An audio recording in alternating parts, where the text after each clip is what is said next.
नमस्कार दोस्तों, मैं हूं सीए निखिल गुप्ता। और 1 सितंबर 2021 से जीएसटी में एक बहुत इंपॉर्टेंट कंडीशन, एक बहुत इंपॉर्टेंट चेंज आया है, रूल 59 सब रूल 6। और उसके अकॉर्डिंग अगर आपने अपना जीएसटीआर 3 भी रिटर्न फाइल नहीं किया है तो आपका जीएसटीआर 1 रिटर्न फाइल करने की और साथ में आईएफएफ फाइल करने की फैसिलिटी को ब्लॉक कर दिया जाएगा या रेस्ट्रिक्ट कर दिया जाएगा। और फ्रेंड्स, ये रूल क्या कहता है और इस रूल को अप्लाई करने की जरूरत क्यों पड़ी, इसको समझते हैं। फ्रेंड्स, इस रूल में दो कंडीशन स्पेसिफाइड हैं। पहला, अगर आप जीएसटीआर 1 और 3B मंथली फाइल करते हैं, और दूसरा, अगर आप जीएसटीआर 1 और 3B अपने क्वार्टरली फाइल करते हैं। अगर आपने अपने जीएसटीआर 1 और 3B को फाइल करने की कंडीशन मंथली कर रखी है, मींस आपका टर्नओवर 5 करोड़ रुपए से ऊपर है और अपना जीएसटीआर 1 और 3B मंथली फाइल करते हैं, उस केस में अगर आपने प्रीसीडिंग 2 पीरियड्स के जीएसटीआर 3B फाइल नहीं किए हैं तो आप सब्सिक्वेंट पीरियड का जीएसटीआर 1 फाइल नहीं कर पाएंगे। मतलब अगर आपको सितंबर 2021 का जीएसटीआर 1 फाइल करना है तो आपको ये देखना है कि आपने अपना जुलाई और अगस्त का 3B रिटर्न फाइल किया है या नहीं किया है। अगर आपने जुलाई और अगस्त के दोनों मंथ के 3B रिटर्न फाइल नहीं किए हैं तो आप सितंबर का जीएसटीआर 1 फाइल नहीं कर पाएंगे। इन द सेम वे, अगर आपका क्वार्टरली मोड है, मींस अगर आपका टर्नओवर 5 करोड़ रुपए से नीचे है और आप जीएसटीआर 1 और जीएसटीआर 3B क्वार्टरली फाइल करते हैं तो आपको ये देखना है कि अपने प्रीवियस क्वार्टर का जीएसटीआर 3B फाइल कर दिया है या नहीं।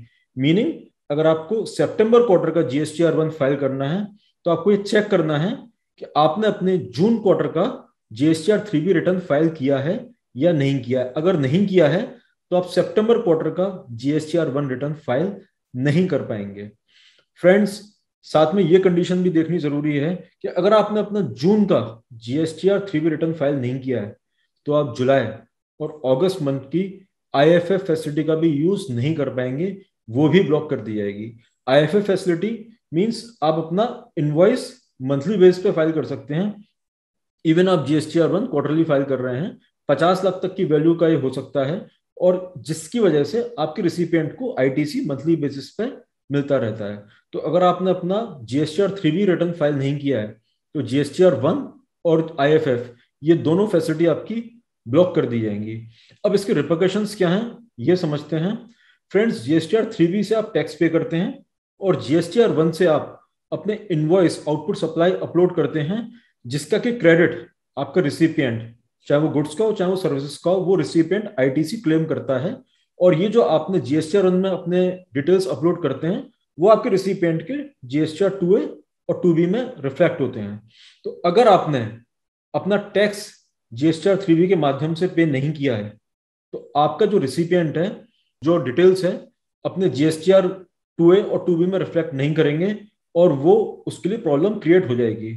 तो गवर्नमेंट ये चाहती है आप टैक्स भी पे करें, then only you can file your output supply return. अब ये रिटर्न, ये चेंज लाया क्यों गया है फ्रेंड्स, इसको समझते हैं।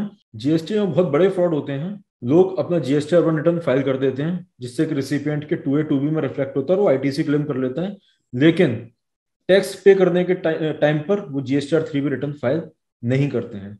तो गवर्नमेंट ने ये चेंज इसलिए लेके आए हैं ताकि ये फ्रॉड, इस तरीके के फ्रॉड और मेल प्रैक्टिसेस को रोका जा सके। अब अगर आपने ये सोचा कि चलिए जीएसटीआर 1 तो पूरा भर देते हैं और जीएसटीआर 3B नील का भर देते हैं या किसी भी मिनिमल वैल्यू का भर देते हैं जिससे टैक्स पे ना करना पड़े, तो आपकी फैसिलिटी तो ब्लॉक नहीं होगी। लेकिन फ्रेंड्स, अगर इतना डिफरेंस आएगा तो आप ये मानिए आपका रजिस्ट्रेशन सस्पेंड भी किया जाएगा, कैंसिल भी किया जाएगा, एंड नीडलेस टू से आपके ऊपर पेनल्टीज भी पड़ेंगी। तो फ्रेंड्स, किसी भी तरह की मेल प्रैक्टिस से बचिए और टाइमली अपना जीएसटीआर 1 जीएसटीआर 3B फाइल करिए जिससे किसी भी ब्लॉकिंग से हम बच सकें। अगर आपको इस पर्टिकुलर टॉपिक में या जीएसटी में किसी भी टॉपिक में कोई भी क्वेरी है तो आप कमेंट सेक्शन में अपनी क्वेरी पोस्ट कर सकते हैं and I will surely reply. Thank you.